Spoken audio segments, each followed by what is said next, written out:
کہا تھا بسم اللہ سے متعلق پیش کریں گے۔ قرآن کے 114 سورے ہیں اور بسم اللہ قرآن میں 114 مرتبہ اللہ نے نازل کی ہے۔ سورہ توبہ کا جز نہیں ہے، اس کی ابتدا میں نہیں ہے، تو 113 سوروں کی تو پہلی آیت بسم اللہ الرحمن الرحیم ہے، اور سورہ نمل میں 2 مرتبہ نازل ہوئی ہے، ایک بالکل ابتدا میں اور دوسرے جب ہدہد جناب سلیمان کا خط لے کے جاتا ہے تو وہ خط سناتا ہے تو فوراً کہتا ہے ہدہد، قرآن نے اس کو ان الفاظ کو وہاں پہ لکھا انہ من سلیمان انہ بسم اللہ الرحمن الرحیم، کہ یہ خط سلیمان کی طرف سے ہے اور اس کا مضمون بسم اللہ سے شروع ہوتا ہے۔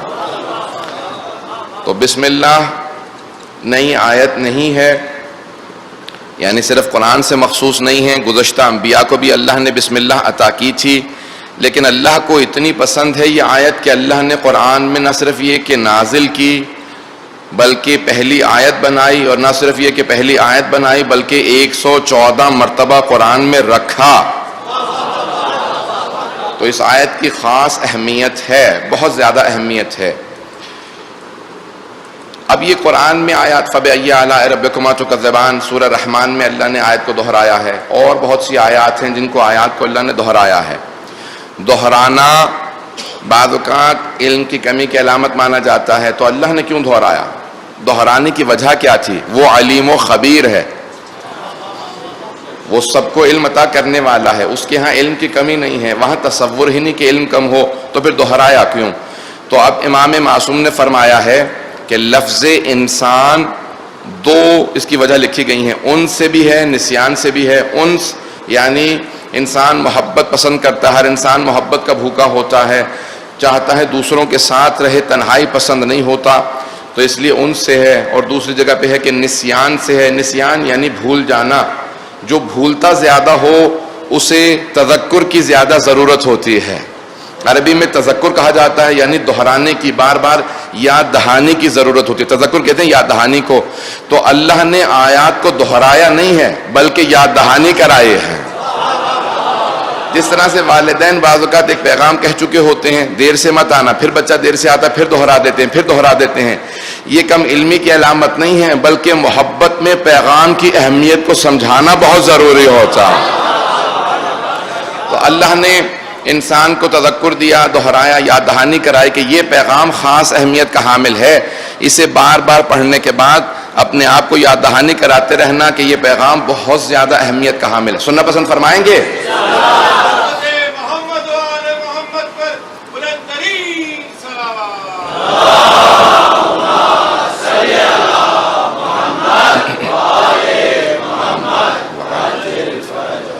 تو بسم اللہ الرحمن الرحیم بہت زیادہ اہمیت کی۔ اب یہاں پہ اس کی فضائل سے متعلق کچھ آپ کی خدمت میں احادیث کو پیش کروں گا، اور اس کے بعد پھر اس کی تفسیر کو پیش کروں گا۔ تمہیداً چند جملے اس کی فضائل سے متعلق سن لیجئے کہ جب جناب یوسف کو بازار مصر میں لے جایا گیا، پہلی مرتبہ تو بخس سے دراہمہ، یعنی چند درہموں پہ جناب یوسف کو، اس وقت بچے تھے، غلام کے طور پہ بیچ دیا گیا تاکہ ان سے خدمت لی جائے، گھروں میں کام کریں گے، اور جناب یوسف کو ایک آدمی نے غلام کے طور پہ فروخت کر دیا جس نے کنویں سے نکالا تھا۔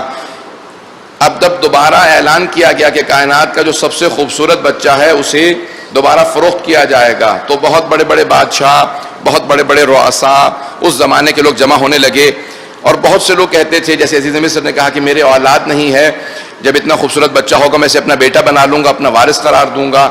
سب لوگ پہنچ گئے، غور سے سنیے گا اس بات کو۔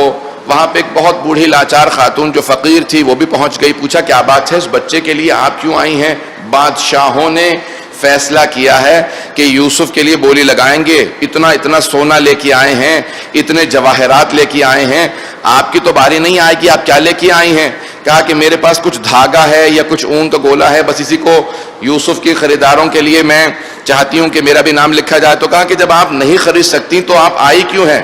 کہا صرف یہ چاہتی ہوں کہ جب لوگ فہرست تیار کریں کہ یوسف کے خریداروں میں کس کس کا نام تھا تو وہاں میرا بھی نام آ جائے، تو مجھے کہہ لینے دیں کہ اگر ہم مجلس پڑھتے ہیں تو یہ نہیں سوچتے کہ ہم ذاکر حسین ہیں، ہم اس نیت سے پڑھتے ہیں کہ جب روز قیامت امام حسین کا ذکر کرنے والوں کی فہرست آئے گی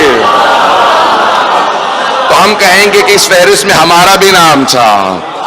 تو اب اس محبت سے، اس عقیدت کے ساتھ لوگ جناب یوسف کو دیکھتے تھے، بل ہوا ملک کریم، ان یہ کوئی فرشتہ ہے جو زمین پہ نازل ہو گیا؟ تو معصوم فرماتے ہیں کہ ایک مرتبہ ایک آدمی نے کہا کہ اس بچے کو ترازو میں رکھ دو، دوسرے پلڑے میں سونا رکھ دو، جتنا سونا رکھ دیا جائے گا وہ میں قیمت ادا کروں گا، اتنا سونا مسلسل رکھا جاتا رہا۔ سونا سب سے مضبوط دھات ہے، سب سے وزنی دھات ہے۔ کہا اتنا سا بچہ ہے، اتنا سونا لد دیا گیا، کیسے ہو سکتا ہے کہ اس بچے کا وزن پھر بھی زیادہ ہے؟ تو گزشتہ انبیاء کی کتابوں پہ علم رکھنے والا وہاں پہ کوئی عالم موجود تھا، اس نے کہا ہو نہ ہو یہ بچہ کوئی نبی ضرور ہوگا۔ یہ معصوم معلوم ہوتا ہے، انبیاء معصومین کا کوئی بھی شے ہم پلہ نہیں ہو سکتے۔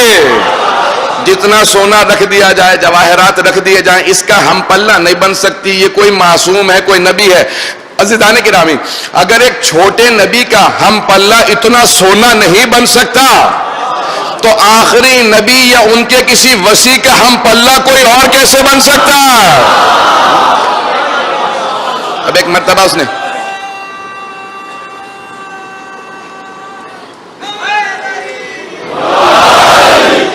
عزیزان گرامی، اس عالم نے کہا کہ اس سونے کے اوپر بس ایک کاغذ رکھ دو۔ کہا اس کاغذ پہ کیا لکھا ہو؟ تو کہا اس پہ صرف لکھ دو بسم اللہ الرحمن الرحیم، صرف بسم اللہ لکھ دو۔ کا کاغذ پہ بسم اللہ، جب اتنا سونا ہم پلہ نہیں ہو سکتا، کا سونا کبھی بھی معصومین کا ہم پلہ نہیں ہوتا۔ کلمات الہی، اللہ کی اس آیت کو لکھ دو، کلمات الہی، اللہ کا نام لکھا ہوگا تو خود بخود وزن اس طرف بڑھتا چلا جائے گا جہاں اللہ کا نام لکھا ہوگا۔ تو بسم اللہ الرحمن الرحیم کو لکھا گیا اور سونے پہ رکھا گیا، وہ وزن خود بخود بڑھنے لگا۔ تو جناب یوسف نے مسکرا کے دیکھا، کہا تو پہلا آدمی ہے جسے تھوڑی سی میری معرفت ہے۔ گرامی، تاریخ یہ ہے کہ ائمہ علیہ السلام نے کہا بسم اللہ کی اہمیت کو سمجھو، ہر کام سے پہلے بسم اللہ ضرور پڑھو۔ گھر سے نکلنے لگے تو بسم اللہ الرحمن الرحیم پڑھیں۔ توجہ ہے لوگوں کی میرے ساتھ؟ گھر سے نکلیں بسم اللہ الرحمن الرحیم، کھانا کھانے لگیں بسم اللہ الرحمن الرحیم، گھر میں دوبارہ داخل ہوں کہیں بسم اللہ الرحمن الرحیم، کتاب کھولیں کہیں بسم اللہ الرحمن الرحیم۔ معصوم فرماتے ہیں اتنی عادت بنا لو کہ تمہاری عادت ثانیہ ہو جائے، کہو بسم اللہ الرحمن الرحیم، اللہ کے نام سے ہر چیز شروع کرتا ہوں۔ کا جو عادت بنا لے گا، روز قیامت جب فرشتے اس کے نامہ اعمال کو اس کے ہاتھ میں دیں گے تو جیسے ہی فرشتے اس کے ہاتھ میں دیں گے وہ نامہ اعمال کو کھولے گا، کہے گا بسم اللہ الرحمن الرحیم۔ کہ اتنی عادت بنی ہوئی ہوگی۔ امیر مومنین فرماتے ہیں جیسے ہی نامہ اعمال کو بسم اللہ کے ساتھ کھولے گا تو پڑھتا چلا جائے گا، کہے گا اس میں کوئی غلطیاں نہیں لکھی، میرے گناہ نہیں لکھے۔ فرشتوں واپس آؤ، کسی اور کا نامہ اعمال دے دیا، میرے گناہ بہت زیادہ تھے، اس نامہ اعمال میں کوئی گناہ نہیں ہے۔ تو فرشتے پلٹ کے کہیں گے ہم غلطی نہیں کرتے، اللہ نے کہا جو میرے نام سے اپنا نامہ اعمال کھولے اس کے گناہوں کو محف کر دینا، میرے نام کے ساتھ گناہ باقی نہیں رہتا۔ اپنی عادت بنا لیں بسم اللہ، بچوں کو عادت ڈالیں کہ ہے ہمیشہ بسم اللہ الرحمن الرحیم۔ عزیزان گرامی، اس کی عادت اتنی بنا لیجئے کہ انسان خود بخود احساس کرنے لگے کہ ہر کام سے پہلے، یہاں تک معصوم فرماتے ہیں اتنی عادت بنا لو کہ گناہ سے پہلے کہنے لگو بسم اللہ الرحمن الرحیم، پھر خود بخود سوچنے پہ مجبور ہوگے ارے اللہ کے نام سے گناہ کرنے والے ہو، خود بخود گناہ سے بچنے لگو گے۔ معصوم نے اتنی باریکیاں پیش کی کہ بسم اللہ کو اپنی عادت ثانیہ بنا لو کہ ہر کام پہ۔ بادشاہ روم نے، توجہ ہے لوگوں کی میرے ساتھ، بادشاہ روم نے امیر المومنین کو خط لکھا، میں نے اس دن ایک حصہ پیش کیا تھا، اس کا دوسرا سن لیجئے سوال۔ اس نے کہا کہ میرے سر میں ایک شدید درد رہتا ہے، میں بڑے بڑے اطباء سے، طبیبوں سے، ڈاکٹروں سے علاج کرا چکا ہوں، معالج کہتے ہیں تیرا مرض لا علاج ہے، تیرے دماغ کا علاج نہیں ہو سکتا، سر کا درد کبھی ختم نہیں ہوگا۔ مجھے کسی نے بتایا ہے کہ آپ مظہر العجائب ہیں، اگر ہو سکے تو مجھے کوئی علاج بتائیے کہ میرے سر کا درد ٹھیک ہو جائے، میرے بہت زیادہ شدید درد ہوتا ہے۔ تو مولا نے کہا کہ جب بھی درد ہونا تو میری یہ جو میں نے اپنے ہاتھ سے بنا کے تمہارے لیے کلہ بھیجا ہے، ایک ٹوپی بھیجی ہے، اپنا تاج اتار کے ہمیشہ یہ ٹوپی پہن لیا کرنا، تمہارے سر کا درد ٹھیک ہو جائے گا۔ اب ایک مرتبہ لوگوں نے کہا کہ مولا اس میں کیا ہے؟ مولا نے کہا یا میں جانتا ہوں یا میرا پروردگار جانتا ہے، تمہارے لیے نہیں، اس میں ایک راز ہے۔ مولا نے وہ بھیج دیا اس کے لیے کلہا.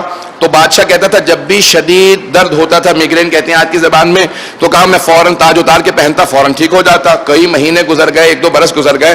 اس نے کہا تعجب ہے, اتنے بڑے بڑے طبیبوں کو دکھا دیا, اب ٹوپی بھی دیتا ہوں, کہتے ہیں دیکھتے ہیں, کا کچھ بھی نہیں ہے, عام سی ٹوپی ہے, بلکہ سادہ سا دھاگا ہے, مہنگا دھاگا بھی نہیں ہے اس کا. تو انہوں نے کہا کہ کھول کے دیکھو. انہوں نے کھولنا شروع کیا, پورے اس ٹوپی کو کھولا, دھاگے کو, سارے کے سارے دھاگے کو توڑا, دیکھا کہ اس کے اندر ایک چھوٹی سی پرچی تھی جس پہ لکھا تھا بسم اللہ الرحمن الرحیم.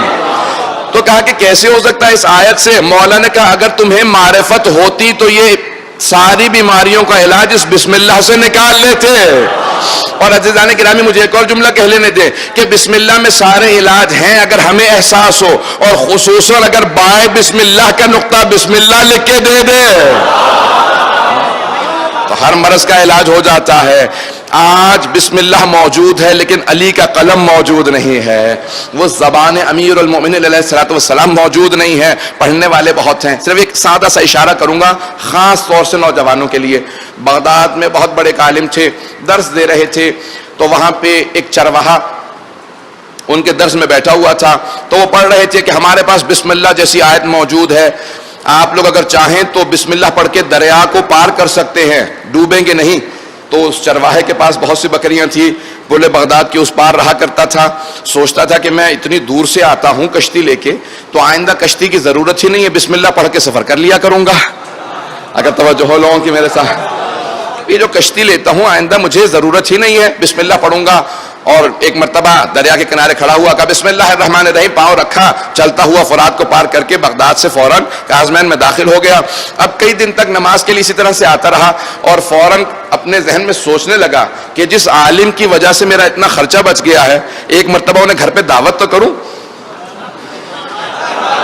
اگر پہنچ جائے ایک مرتبہ گھر پہ دعوت تو کروں, وہ میرے گھر پہ آئیں, کھانا کھائیں, جنہوں نے میرا اتنا خرچہ بچا دیا بسم اللہ کی وجہ سے, اتنا بڑا مجھے معجزہ عطا کر دیا. کہا مولانا میرے گھر پہ تشریف لائیے گا, آپ کا کھانا ہے. کہا چلو چلتے ہیں. جیسے دریا کے کنارے پہنچے, کہا مولانا رک کیوں گئے, چلیے. کہا کشتی کہاں ہے؟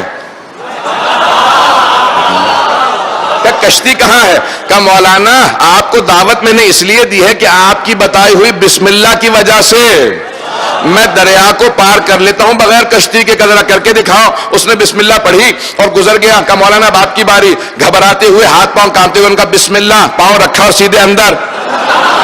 تو فوراً باہر نکلے. کہا میں تو ڈوبنے والا تھا. کہا کیا بات ہے مولانا, آپ کے لیے بسم اللہ کام نہیں کر رہی, میرے لیے کام کر رہی ہے. کہا تیرا عقیدہ پختہ تھا,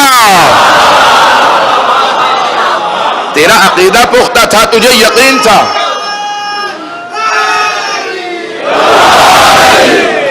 تیرا یقین اتنا پختہ تھا بسم اللہ پہ, تجھے شبہ نہیں تھا, تیرے ذہن میں شک نہیں تھا, تیرے لیے کام آ گئی. میں زیادہ پڑھ گیا ہوں, ذہن میں شبہات آنے لگے ہیں. اتنا نہ پڑھ جائیں کہ قرآن یا حجت پہ شک آنے لگے. کبھی ذہن میں شک نہ آنے دیں. جب شک آتا ہے تو بہت سی چیزیں انسان محروم ہو جاتا ہے. تو انہوں نے فوراً کہا کہ میں توبہ کرتا ہوں کہ بعض اوقات دوسروں کو پڑھانے کے باوجود انسان خود محروم رہ جاتا ہے. عزیزان گرامی بسم اللہ میں بے انتہا اعجاز ہیں. شیخ مرتضیٰ انصاری کے پاس ان کا ایک شاگرد آیا اور اس نے کہا کہ میں بہت زیادہ پریشان ہوں, مجھے کچھ دیجئے. کہا یہ ہمیشہ اپنے جیب میں رکھ لینا, اس کے اندر میں نے ایک تعویذ دے دیا ہے, ہمیشہ ہر مسئلہ حل ہو جائے گا, پریشانی دور. اس نے جیب میں رکھا. کہا آقا سارے واقعی پریشانیاں دور ہو گئی ہیں. کہا بس کھول کے مت دیکھنا. اس نے ایک دن نکالا, کاغذ لکھا تھا بسم اللہ الرحمن الرحیم. کہا رہے یہ وہی بسم اللہ جو میں دن میں 100 مرتبہ پڑھتا ہوں, 100 مرتبہ پڑھتا ہوں, یہ وہی بسم اللہ, اور کچھ لکھا ہی نہیں ہے. تعویذ میں پتہ نہیں کیا سوچ رہا تھا, مرجع تقلید نے کیا لکھ کے دیا ہوگا. اب دوبارہ پریشان ہونے لگا, پھر آقا کے پاس گیا. کہا آقا بہت پریشان ہوں. کہا میرا تعویذ کام نہیں آ رہا.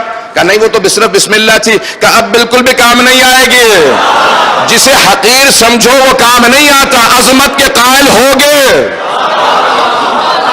جب عظمت کے قائل ہو جاؤ گے تو خود بخود چیزیں کام آنے لگے گی. کہ تجھے بسم اللہ کی قدر نہیں ہے. میں صرف ایک واقعے کی طرف اشارہ کروں گا. شیخ مرتضیٰ انصاری بہت بڑا نام ہے, 150 سال پہلے ان کا انتقال ہوا. ان کا ایک شاگرد آ کے بیٹھتا تھا. یہ سارے میں صرف نوجوانوں کی خاطر خاص کر اشارے کر کے تیزی سے آگے بڑھ رہا ہوں.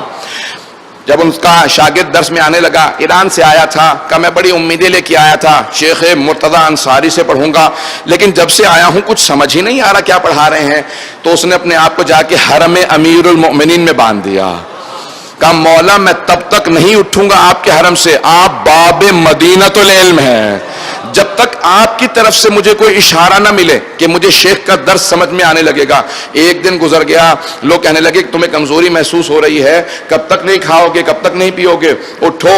کہا کہ نہیں, میں کھاؤں گا نہیں, پیوں گا نہیں جب تک کہ مولا کی طرف سے کوئی اشارہ نہیں ملتا. جب 2 دن گزر گئے, تیسرے دن بہت زیادہ غنودگی آنے لگی, کمزوری کا احساس کرنے لگا, باندھے ہوئے اپنے آپ کو زری سے بیٹھا تھا کہ اچانک کشف کی مکاشفے کی حالت میں آیا, محسوس ہونے لگا کہ جیسے ذریعہ مقدس سے کوئی نور اٹھ رہا ہے. اس نے نور اٹھتا دیکھا, اچانک اس نور نے کان میں آنے کے بعد کہا بسم اللہ الرحمن الرحیم. اس نے فوراً اٹھ کے بیداری میں دیکھا, کہا ہاں مجھے مولا کی طرف سے اشارہ ملا ہے.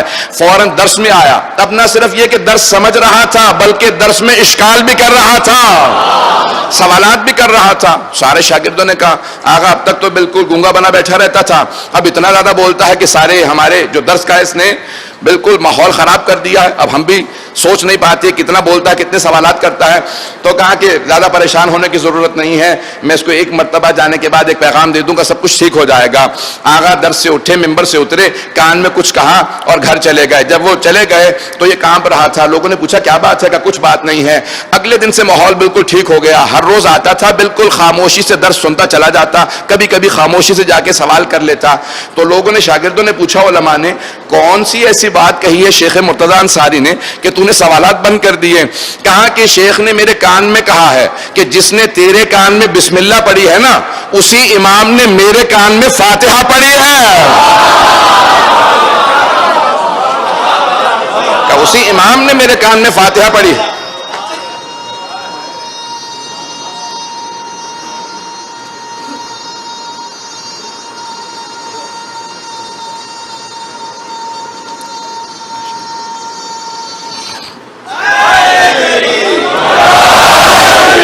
توجہ ہے سب لوگوں کی میرے ساتھ؟ یہ میں نے ساری تمہید